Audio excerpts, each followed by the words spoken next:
Local body ఎన్నికలకు ఉమ్మడి నల్గొండ జిల్లా అధికార యంత్రాంగం రెడీ అవుతుంది. ఎన్నికల ఏర్పాట్లలో నిమగ్నమయ్యారు ఆఫీసర్లు. మొదట ఎంపీటీసీ, జెడ్పీటీసీ ఎన్నికలు నిర్వహించి ఆ తర్వాత సర్పంచ్ ఎలక్షన్లు నిర్వహించనున్నట్లు సమాచారం. ఎన్నికల నిర్వహణపై సిబ్బంది శిక్షణ ఇస్తున్నారు అధికారులు.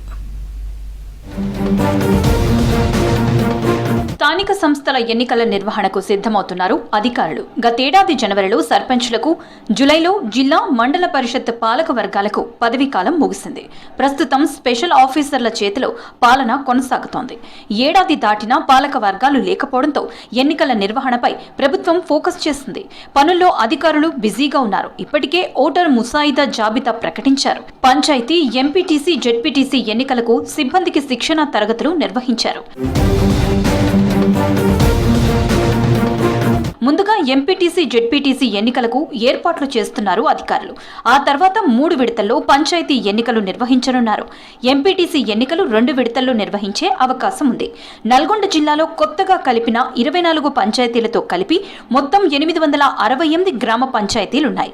352 ఎంపీటీసీలు, 33 జెడ్పీటీసీ స్థానాలున్నాయి. మొత్తం 5876 పోలింగ్ బాక్సులు అవసరం. ప్రస్తుతం 3676 బాక్సులు సిద్ధంగా ఉన్నాయి. మరో 2220 బాక్సులను ఏపీ నుంచి తెప్పించారు అధికారులు. బ్యాలెట్ పద్ధతిలో ఎన్నికలు నిర్వహిస్తుండటంతో అవసరమైన 25 లక్షల బ్యాలెట్ పేపర్లు ముద్రించారు. సూర్యాపేట జిల్లాలో 475 గ్రామ పంచాయతీలు ఉండగా కొత్తగా 11 గ్రామ పంచాయతీలు కలిశాయి. ప్రస్తుతం జేపీల సంఖ్య 486కు చేరింది. ఇక 23 జెడ్పీటీసీ, 235 ఎంపీటీసీ స్థానాలకు 2 విడతల్లో ఎన్నికలు నిర్వహిస్తే 2500 పోలింగ్ బాక్సులు అవసరం. 3 విడతల్లో నిర్వహిస్తే 2200 పోలింగ్ బాక్సులు కావాల్సి ఉంటుంది.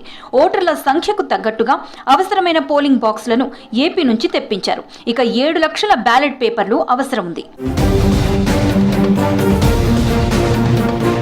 యాదాద్రి జిల్లాలో కొత్తగా చేరిన జేపీలతో కలిపి మొత్తం 421 గ్రామ పంచాయతీలున్నాయి. అవసరమైన 13 లక్షల బ్యాలెట్ పేపర్ల ప్రింటింగ్ పూర్తయింది.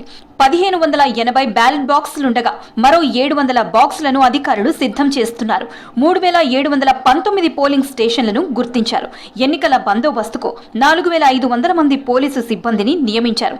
ఇక జెడ్పీటీసీలు 17, ఎంపీటీసీలు 177 ఉండగా ప్రస్తుతం 1 యాడ్ అయింది. మొత్తం 178 ఎంపీటీసీ స్థానాలున్నాయి. ఇక ఈ ఎన్నికకు 1067 పోలింగ్ స్టేషన్లను గుర్తించారు అధికారులు.